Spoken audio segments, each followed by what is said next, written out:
navigating the mental health system with my mom and not really becoming aware of what her condition is, right? But I was around 15, 16 in high school here in Yonkers, and there was a program where they allowed us to select a topic of choice. And the topic that I chose, it was a scientific research program, actually, and it was, he allowed us to read and help us decipher through college level journal articles. Nice. Where I chose to study more about mental health and psychology and just like the basics of mental health. For me, when I was graduating, I realized that it was a game changer because it allowed me to see my mom in a different light. At that age, it was like, wait a minute, you guys, I would see my mom in and out of the hospital, and then I would see that it wasn't, she was sick, but it really wasn't physical, it was mental. So then, through that little bit of knowledge, I said, wow, you know, I've been able to really see that all of this is out of her control, and it's due to the illness, right? But using that education and really empowering myself, I said, wow, I learned so much, and what more could I learn? Can I realize if I further educate myself? So that's where my passion for mental health was born. And studied behavioral sciences, and then also, so undergrad and then grad school, studied leadership. You know, change starts from the top. We need change in our mental health system. So during those years, I went to school full-time, also worked full-time in the healthcare field. So I worked at Montefiore Medical Center. I've also worked on the health plan side of things. So those different lenses, those different perspectives. So with the hospital, on the health plan side, seeing how things work there, and then at the community level, through my own lived experiences, leading the organization today. That's what has us here now. Great job. Thank you. Yeah. And I don't want to forget how I spoke with Maria when she was first starting out. I started in 2017 and she started in 2020, and I was able to meet this amazing woman, and I can tell you that she has not only been out in the community in a way I have never seen, but she is someone with a big heart, a real big heart, and she has integrity and a care that I only wish I had as a youth for the people around her. And so Maria has stepped up and done everything that she said she was going to do as far as this organization and her mom. And so Maria, you are amazing, and I'm so glad that we were brought together. Vanessa, Suzanne, Maria, you, Shelter.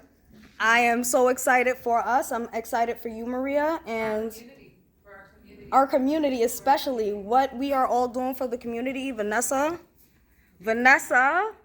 I know you don't want to be on camera, but Vanessa, we would not be here if it was not for you coming to Yonkers and seeing the need in Yonkers and wanting to meet that need. It takes a special kind of person who's not from Yonkers to see how they can help and actually step forward and help. So thank you so much, Vanessa, because this is what Yonkers needed. I appreciate it. I mean, you guys are pillars within the community. You guys are already plugged in. The community looks at you guys for the leadership and the guidance. So it is with great pleasure and honor that myself and Zeldin Cares team up with you guys to only amplify your voices and the work that you're doing. Absolutely. Listen, Fernando. Listen, you are fantastic. And talking with you on the phone, I seen what a big heart that you have. The fact that you showed up today for us, thank you so much. Thank you for being on the board. We're gonna do a lot. No, you you guys have done more than we know, I'm sure. God has told me. And so thank you so much for being here today and being a part of this whole venture. We appreciate you. Absolutely. We're gonna do a lot together, guys. I think what's important now is the forward steps. Yes. And we should set up a meeting and perhaps discuss brief agenda here. Yes. Today before we go. Yeah. We can set up a meeting. You guys want to attend? This could be the group that helps us spearhead the program. Yes. Because you can't do it alone, obviously. I haven't done any of this alone. I think the passion is there on both sides. We both, you guys definitely epitomize community, you know, and we too, you know, and we want to do it through this conduit, through mental illness. And, Yes.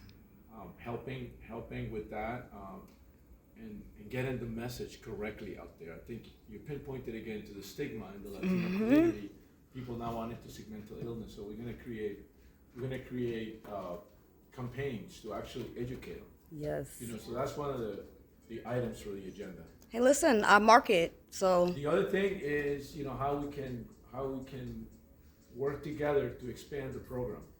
And the third one is also how we could also help you guys help yourself.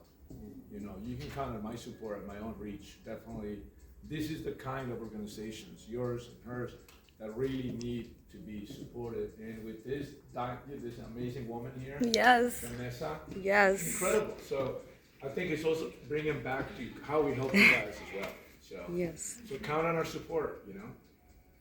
Thank you so I just much. want to acknowledge, I'm pretty sure everyone here has had some sort of experience with their own mental health, because passion doesn't come out of nowhere, right?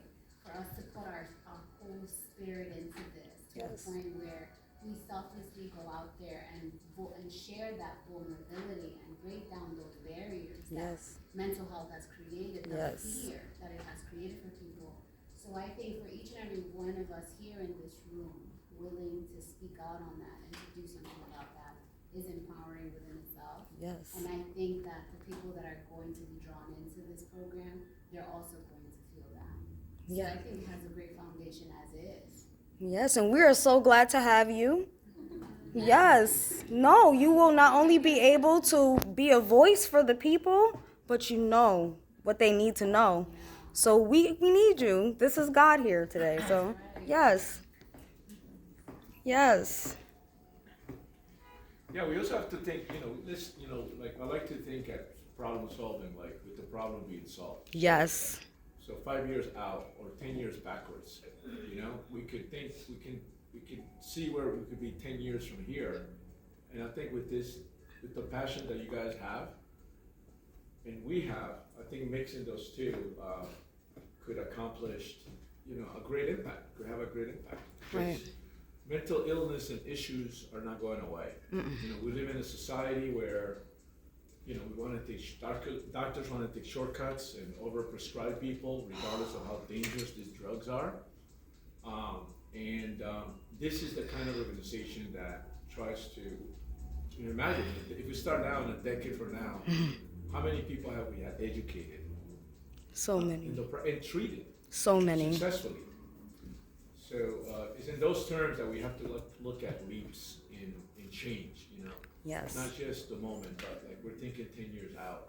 Where are we going to be 10 years from now? You know? Yes. So, education and treatment. This kind of treatment. Yeah, and then taking the steps, Yes. looking at that vision, right, that goal, so 5-year, 10-year, and then figuring out what steps we need to take, Yeah. right, from Mm-hmm. now to get there, right, working backwards so that we can reach that. Yeah. Que paso. Yes.